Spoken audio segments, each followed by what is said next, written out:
Good evening, family, and welcome to our Thinking Things Tuesday. So, for today, as you all know, what we do on Tuesdays, we are giving reviews on our trending or headlines of what's happening in South African news. So, like no other Tuesday, we'll jump right into it for today. For today, I am so disgusted. I am so disappointed in African leaders. You know, I don't know what to say. From what I've seen in the Pan African Parliament for the past few days, the chaotic scenes, I've just lost hope if we ever will find the right leaders as African people to lead us into a better Africa or a great Africa. Our leaders do not know how to behave among themselves. They are so emotional. They just don't behave like leaders. They behave like hooligans. Believe you me, that which we saw there, having all the different African representatives, and then which they can't even come to a common ground, and all fights must end up into arguments. There were women being kicked, there were people being pushed around. It was just a mess. It was just disgusting. For me, as an African and proud to be an African, I just lost hope on our leaders as Africans, that we'll never have right leaders. Those people which are called themselves African people leaders, they're just there for the sake of wearing nice clothes, go to expensive venues, and don't even know how to deal with our problems. Africa is so behind with everything, but we have the most resources in the world. I'm telling you, there's nothing which we don't have in this continent, but then the way our people are living, it's disgusting. And thanks to our leaders, which can't make up their mind, which are so greedy, corrupt, and they can be bought easily by any other country or nation, and don't even know how to put their own people first. Come on, people. That was disgusting. That has no better words to say what has been happening in that Midrand. It's just pure, absolutely. I'm sorry, but this is really, really irritating for people which we deal with xenophobic attacks every now and again, whereby African people can't live in peace in Africa, whereby if another African person comes from a different country in Africa, they are seen as a threat by their own African brothers and sisters. We deal with xenophobic attacks every now and again because of people which we don't know how to act. We rather take a European, a Western person and home them and make them feel comfortable than to take your own brother or sister from an African country and give them a place. That comes from our leaders, which also, if they can't show us how to behave, who's going to show us as people how to behave among each other? African people are so good to fight with one another. They go all out when it's come time to fight among each other. If they could use the same passion which they're using to fight among each other for elections, they're not even fighting about implementing certain policies or trying to find ways to resolve a certain problem in an African country. They are fighting over who should lead the Pan-African Parliament. Like, they are fighting because one of them or some of them feel like now it's their turn, whatever, that's what they're fighting for, and others feel like no, they're not ready to give up on their hot seat. They still want to remain on the table, sitting on the table. So it had nothing to do with what the African problems are, with what's going on in Africa and how African problems are affecting African people as in right now. For the past few days, though, we haven't seen any I'm trying to use nice words. Really trying to use nice words and not just say what I think and just use my own uncensored languages, because those people, at the end of the day, we're supposed to see them as our leaders. They're supposed to be the ones teaching us about patriotism and the way they behave. They don't put Africa first, they put their own interests first. Because if none of them was saying anything about people. The reason why we are here to resolve African problems, or we are here to discuss African problems. There's corona now. We don't know how many African countries got the vaccine. You'll find out that at the end of the day, people are going to die in thousands in Africa because there's no vaccines, and then our leaders don't even find ways how to get their people vaccinated.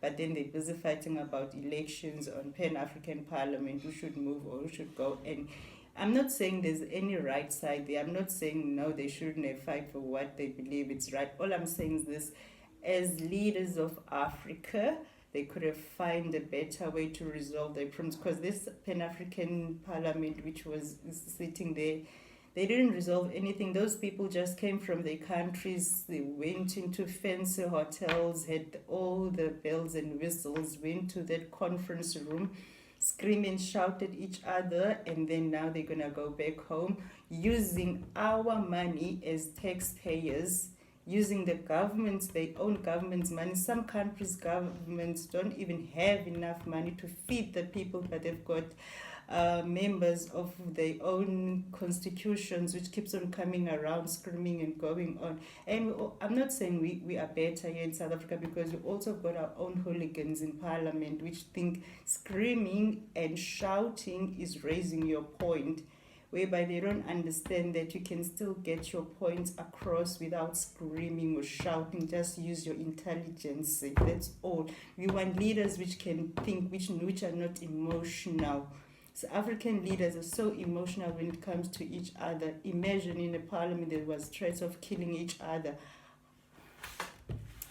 How is that for a parliament? How is that for intellectuals, African intellectuals? How is that? How are we supposed to know that whenever our leaders go to those different continents, they're representing us? Because if they're behaving this way among themselves, how are they behaving when they are representing us as a continent in those foreign continents, in those foreign countries?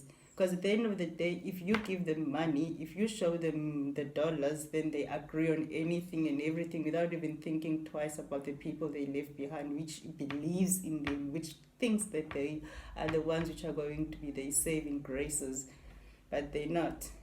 Apparently what they can do is just messed up and just think of themselves and just think that whatever they do to African people, it's fine because they are in charge.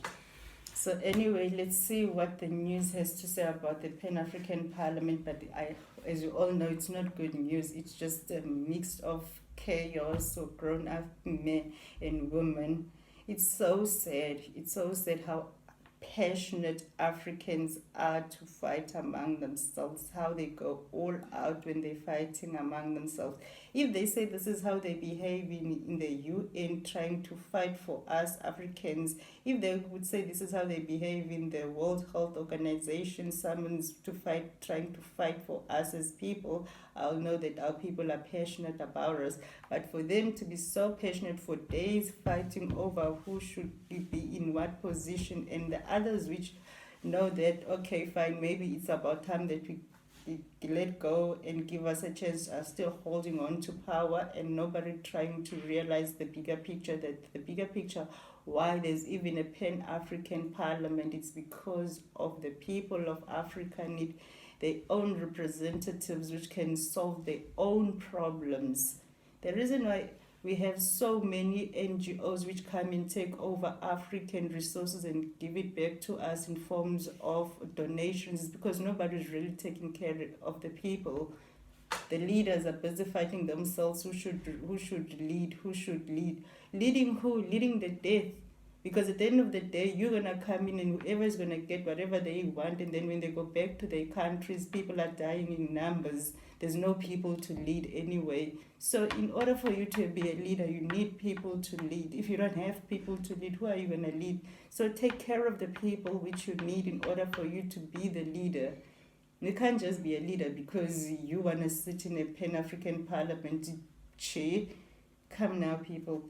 Anyway, let's see what we have here in front of me when it comes to the Pan-African Parliament. I'm so disgusted and disappointed. I can't even keep it down. So this what I've got in front of me, it's from Cape Talk. It's the Cape Talk. It's a radio station, and South Africa. It says here, Pan-African Parliament, PAP, the scenes are chaotic and embarrassing, as I mentioned. The Pan-African Parliament is the legislative body of the African Union. Okay, the PAP exercises oversight and has advisory and consultative powers. It is located in Midrand near Johannesburg. On Tuesday, the PAP sitting ended in violence, walkouts, shouting, and frantic calls for the police to intercede.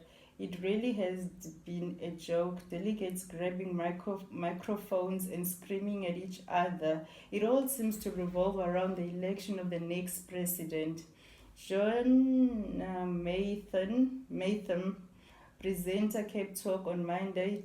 The Jibril War from Senegal kicked the ANC's Pemi Majodina while she was trying to break up a fight amid efforts by some to delay the election of a new president. On Thursday, the EFF's Julius Malema threatened to kill a member from Mali. John Maytham interviewed Dr. David Munya, director of the Center for Africa-China Studies at the University of Johannesburg. The scenes are chaotic and embarrassing. It shows a rotten governance structure. David Munya, director of the Center for Africa-China Studies in the University of Johannesburg, this is within the context of colonial hangovers. It happens the Francophones have been dominating their corruption issues. Dr. Munya, director of the Center for Africa-China Studies, University of Johannesburg, it appears to be personality issues and regions that unite against each other. The last 2 of 3 sessions have been disappointing.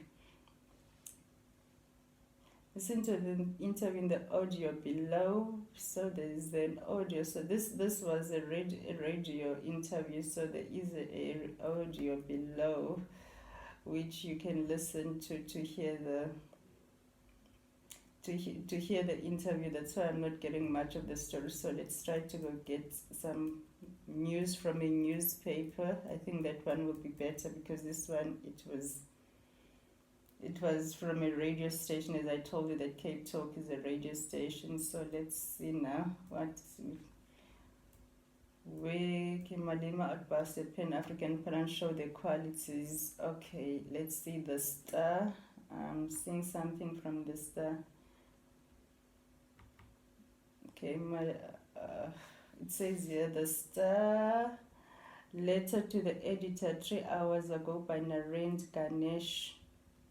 It says here, there is an African proverb that states, wherever a man goes to dwell, his character goes with him, meaning a man is described by his character regardless of his location. EFF leader Julius Malema dispelled any apprehensions regarding his innate character at his near-violent outburst threatening death against a member of the Pan-African Parliament, which went viral, paradoxically showed the kind of qualities he exhibits as a leader. I also had a problem with how Julius Malema reacts to certain things. This from a man who has aspirations of becoming the president of South Africa. Whatever disagreement or dispute led to the altercation, one cannot expect a person considered a leader by some to utter such words. This rant affirms Malema's levity in most situations.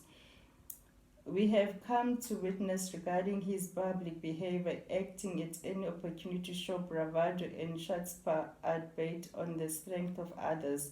Malema's cruel and prideful bigotry is legendary, but it also reminds us of what lurks in our midst, the proverbial wolf in sheep's clothing, and his temptationist always gets the better of him when rationality and deference are demanded.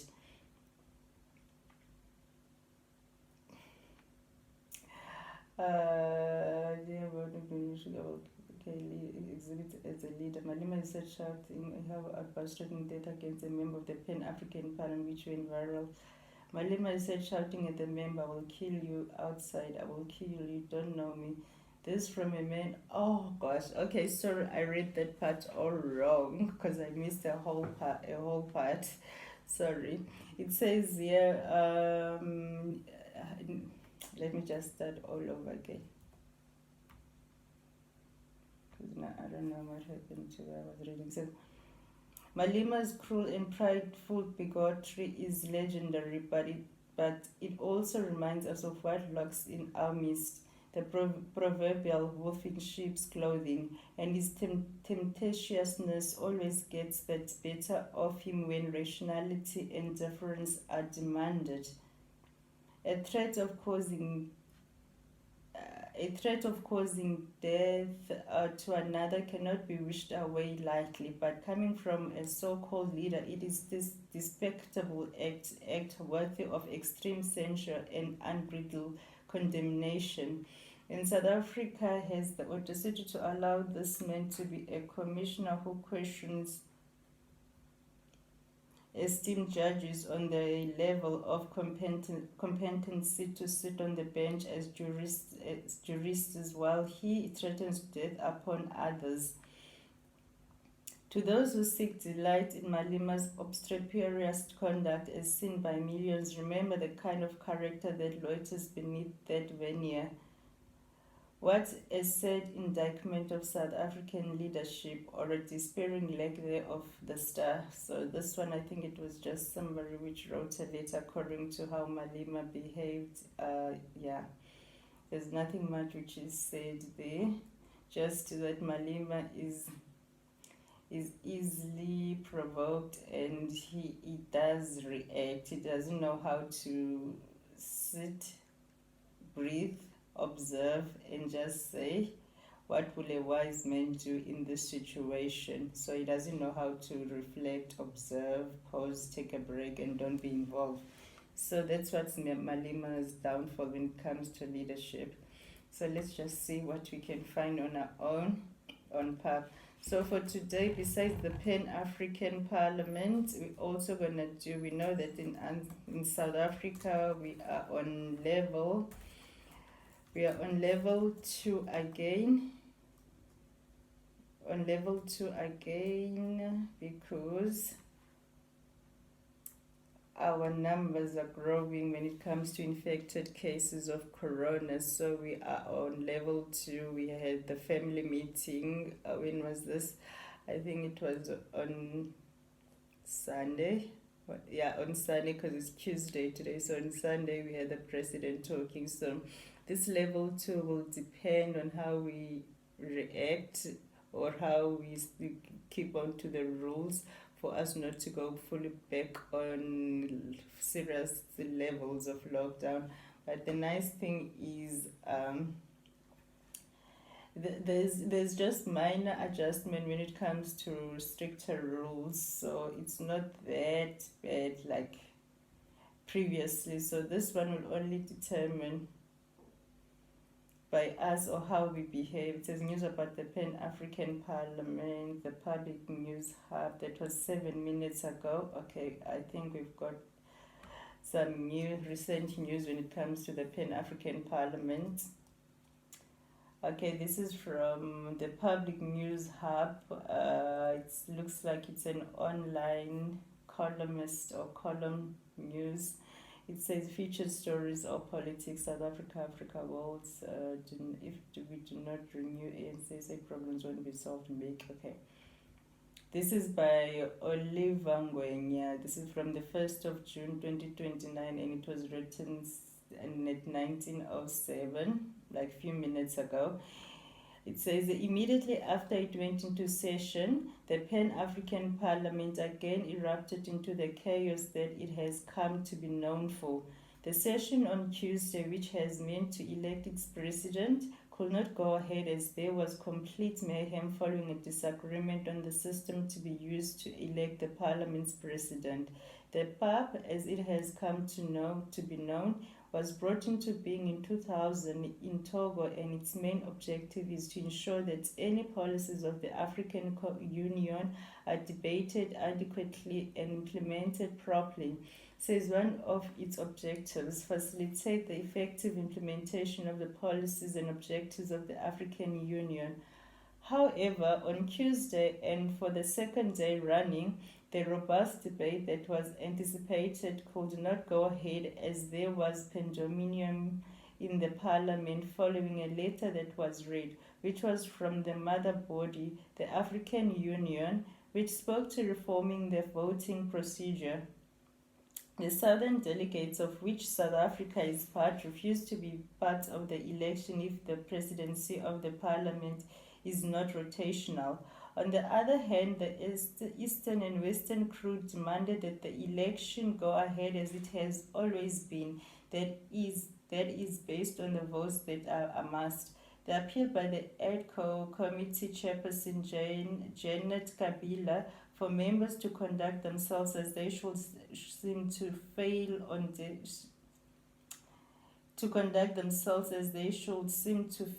deaf ears as chaos and pandemonium was the order of the day. The ADCO committee is charged with managing and conducting the election. Another member of the committee, Barbara Rhodes from Zimbabwe, said, "I do not agree with going ahead with these elections unless we follow what has been written to the Clerk of Parliament." When Namibian Representative Mark-Henry Vanani tried to read the letter from the AU, he was shouted down, and South Africa's Julius Malema, who tried to stand on a point of order, also not as the floor was not opened, which drove the House into further chaos. Just before the vote, the Southern delegation released a statement in which it accused the Eastern and Western crews of undermining the Parliament's unity, and it added that it would not take part in the election unless it is held in the way that is recommended by the AU, that is, on a rotational presidency. The two caucuses have been using their majority in the Continental Parliament to ensure that only their candidates occupy the presidency, and when it comes to account, they use the same majority to shield them from accounting for how they have spent the funds of the PAP, said Amos Masondo of the South African delegation.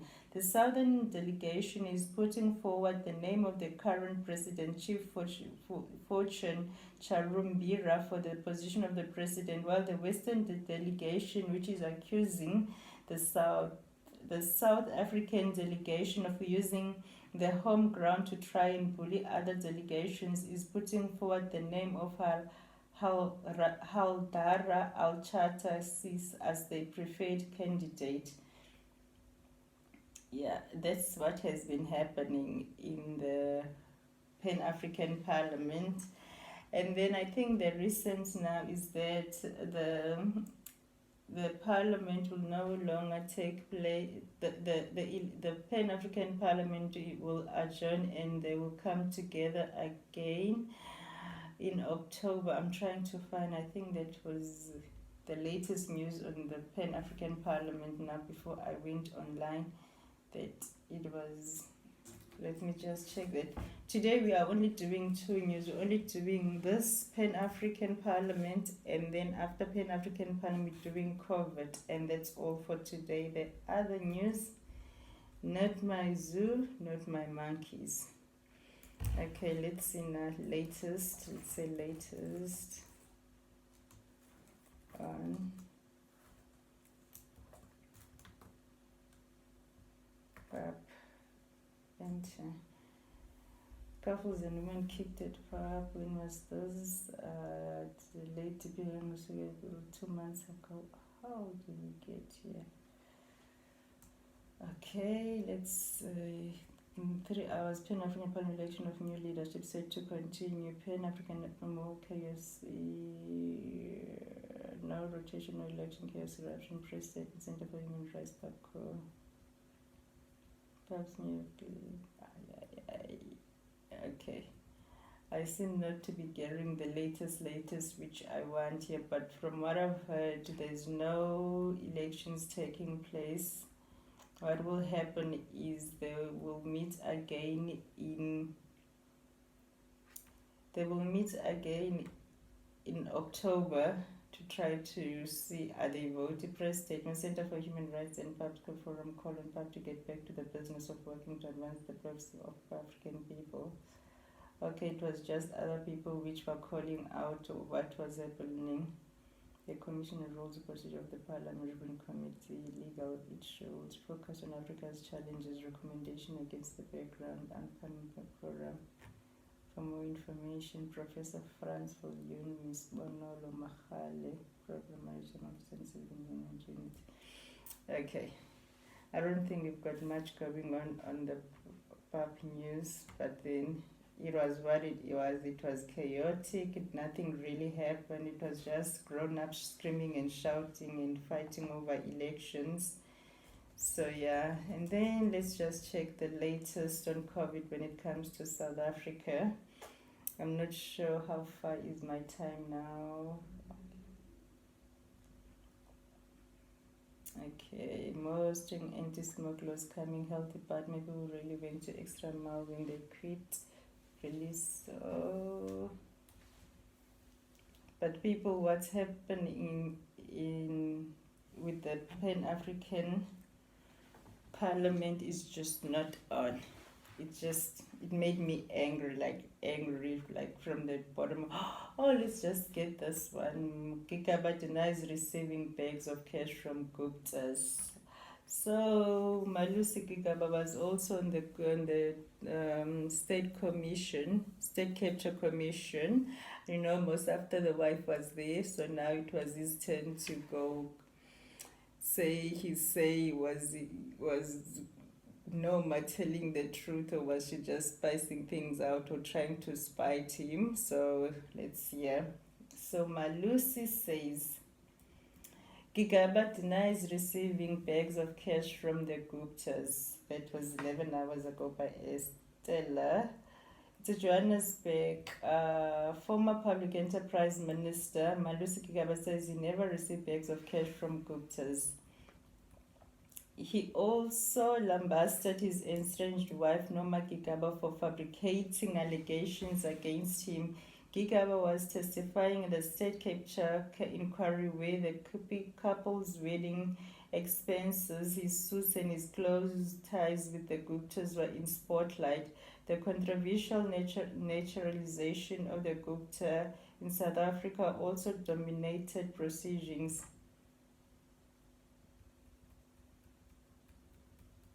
Okay, this one was from, it was on e-news, so I can't really play it. Okay, SA unemployment rate rises to 32.6%. Yes, that one, we still know that we're not doing well when it comes to job creation in South Africa. Let's just search for latest COVID in SA.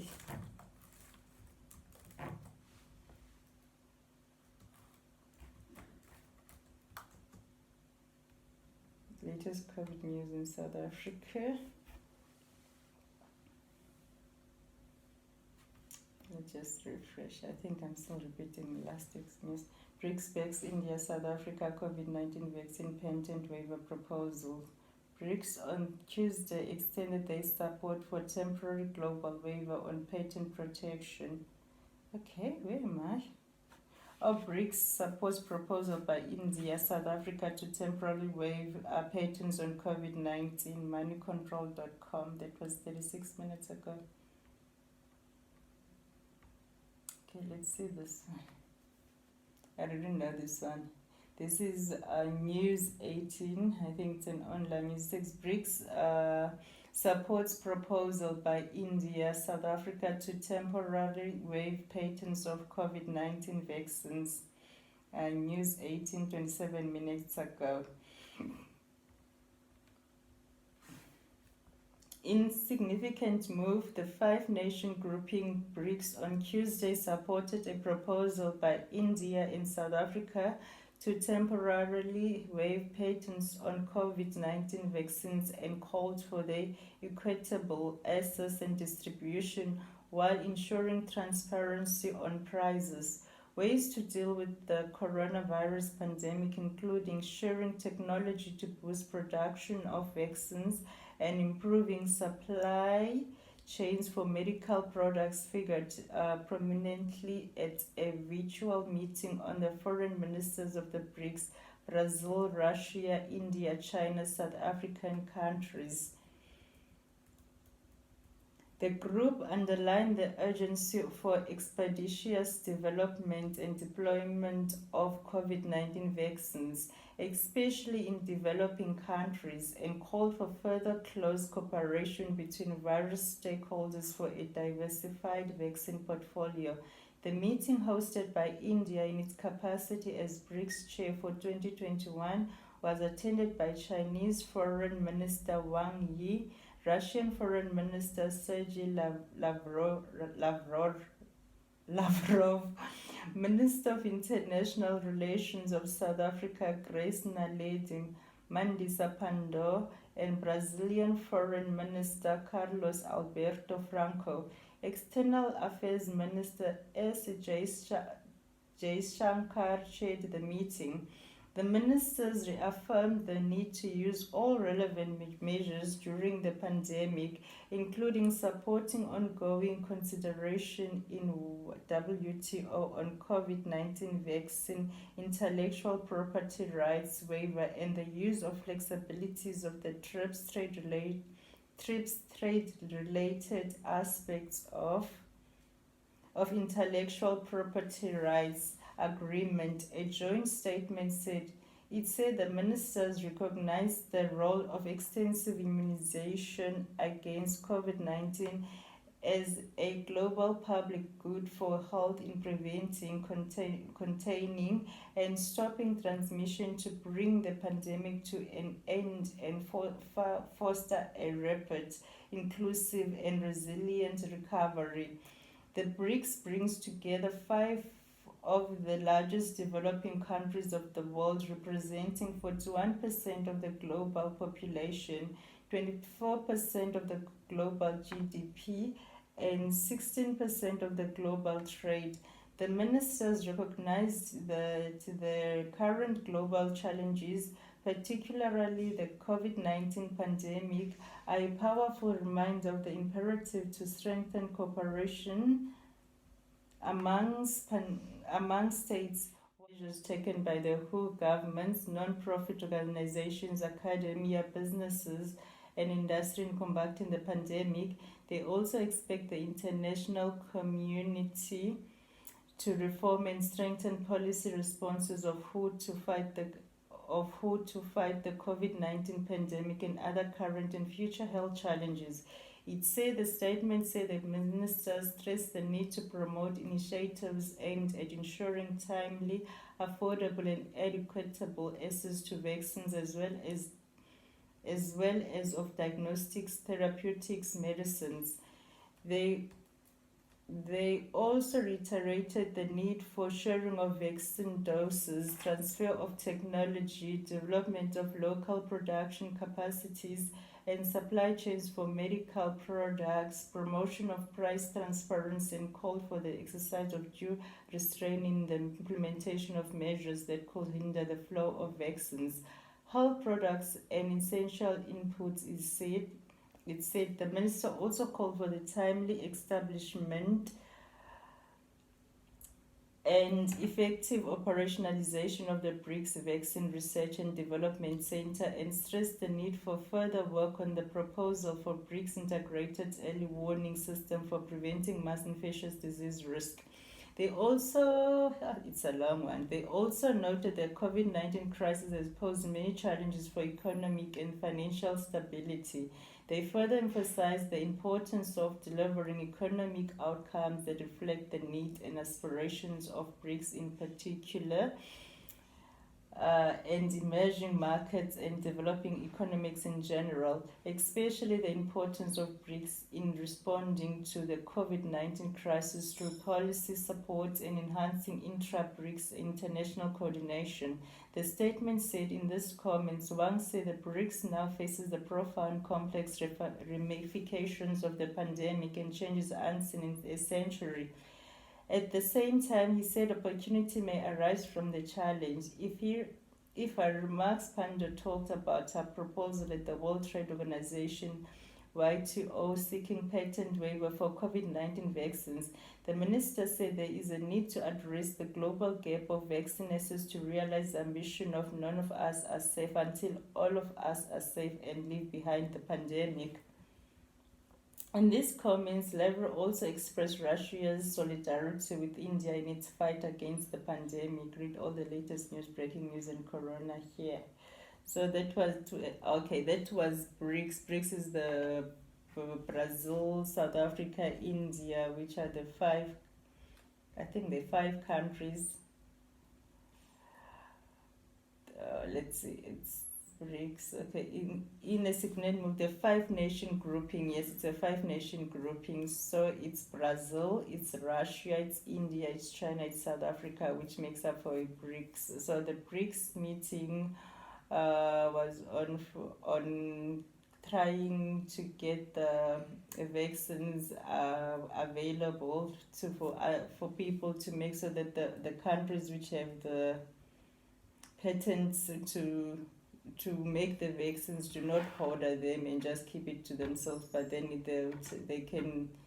they were proposing for the temporary waive of the patents on COVID-19 vaccines. So that's what we have here. I need to finish up. My phone already switched off. I'm not sure what's happened there. I just want to get to the story which I said I've been going through COVID-19. Second wave. Let's see. I thought I had this time thingy as enters the second wave COVID-19 infections. Okay. I don't want to take the news one. Change of accounts for most. Okay, let's just do this one. So we are almost finished, and today I'm so in a bad mood thanks to the Pan-African Parliament. Okay, SA News, South African government news. This is the South African government news. It says SA enters the second wave of COVID-19 infections. Oh, this is so old. This is the 2021, and I want the one from recent.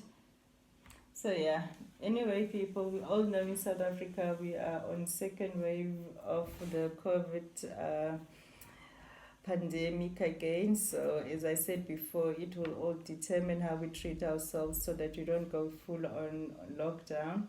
And that's all the news I have for today. As you can hear, I am so angry at our leaders. I'm so angry at the footages and the chaotic scenes which we've been seeing there. So I don't have anything nice to say today. So thank you very much, family, for watching this video, and please don't forget to subscribe, comment, share, and like. And I thank you very much for all the support. I really appreciate it. And hopefully maybe by next week we'll have another better news than what we are dealing with today. I was really looking forward to the Pan-African Parliament and how they're going to discuss African problems and solve and watch our leaders solving our own problems as us without going to those international organizations. But here we are. We just watch our leaders behaving like small children. So thank you, family. Have all a wonderful Tuesday evening. Bye.